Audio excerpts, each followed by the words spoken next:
This audio presentation of Thought Force in Business and Everyday Life by William W. Atkinson is brought to you by audioenlightenment.com. Copyright 2011, all rights reserved. Preface.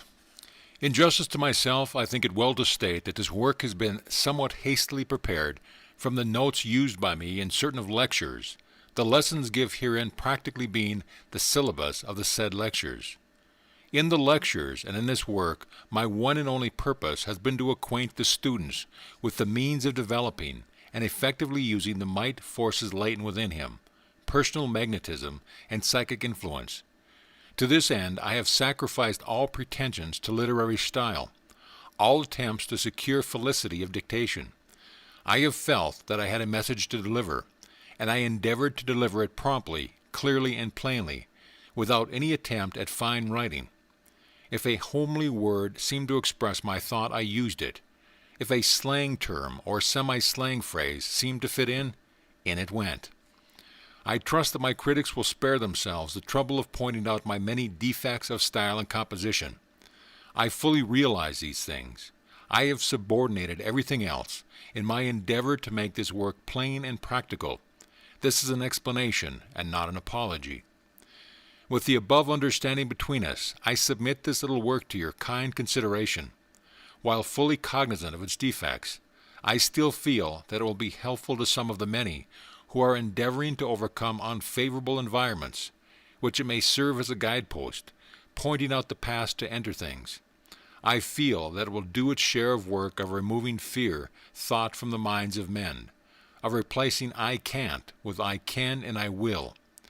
I feel that I must do these things, for it contains within it the germs of a mighty truth. William Atkinson, Chicago, Illinois, December 4th, 1900. Chapter 1. Salutory. The nearer to the practical men keep, the less they deal in vague and abstract things. The less they deal in huge, mysterious words, the mightier is their power. Thomas Harris. Theories are but mighty soap bubbles with which the grown-up children of science amuse themselves.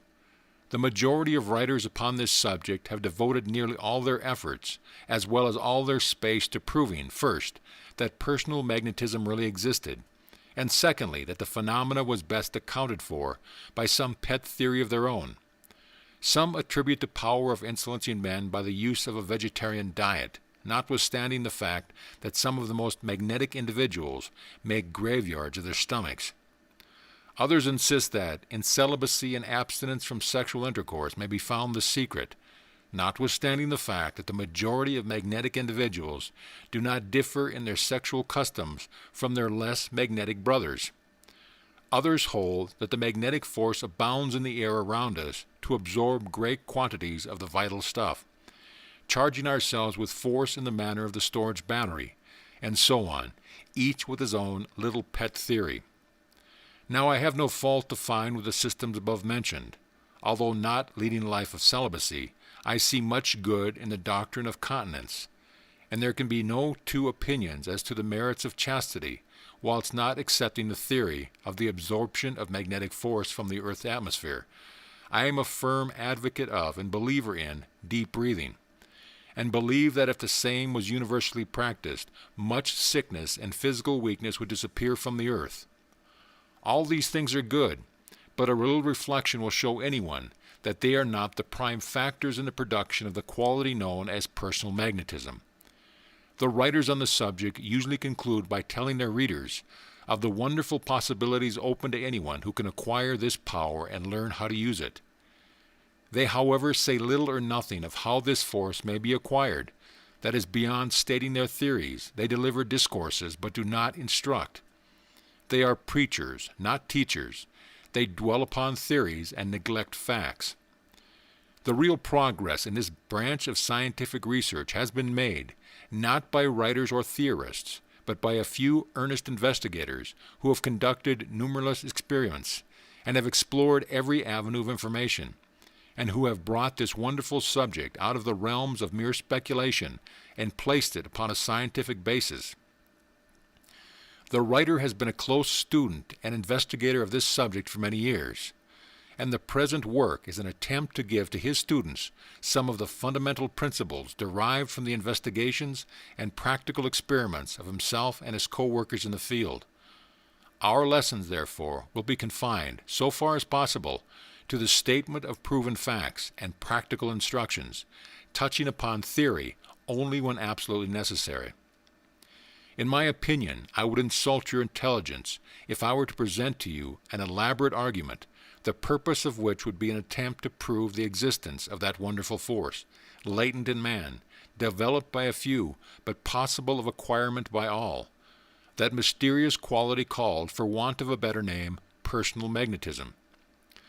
To set out to prove its existence would be akin to an attempt to convince the average intelligent man of the fact that the magnet influences the needle, that the X-rays penetrate the body of a man, or still some more solid object, that the message be conveyed by electricity along a beam of light, or even by wireless telegraphy, through the air without the need of any other medium. Every intelligent person is aware of the existence of the above-mentioned phenomena, and does not need to have the same demonstrated to him. If he is interested in the subject at all, he wishes to be taught how to permeate these forces, so that he may be able to reproduce the experiments himself. This is equally true of the student of personal magnetism. He has long since learned that such a force exists. He sees it around him every day, and knows of the wonders that are accomplished by its aid. He possibly is aware that he has developed the force to a certain degree, and what he wants, in any event, is to become acquainted with the means whereby he can fully develop and intelligently use the force latent within him. I therefore shall make no attempt to demonstrate the existence of a force, believing it to be self-evident. I also intend to avoid a tiresome discussion of the numerous theories which have been advanced to account for the phenomena of theories, which have been advanced to account for the phenomena of personal magnetism. I have no pet theory to advance. I will endeavor to teach you how to obtain results, and you can then read up on the subject of theories, or possibly formulate a new theory of your own. I will state briefly my own conception of the cause underlying the phenomena alluded to in this work, but I shall not attempt to force my views upon you. You are at liberty to accept or reject any theory, as the result in no way depends upon any special form of belief. Many of those who have obtained the best results have discarded one theory after another, and now say that they do not attempt to explain the real cause underlying the results, being content to work on, without a dogmatic theory, so long as they know how to obtain the results. With this explanation, I will leave the land of theory and enter into the realm of practice, and will endeavor to so instruct you along the lines of the development and use of this mighty force, that you may reproduce the results already obtained by others, and perhaps may become investigators and leaders in the work of blazing the way through the woods of superstition and mystery with which the subject has been surrounded for so long. I will ask you to accept nothing that you cannot prove. End of chapter.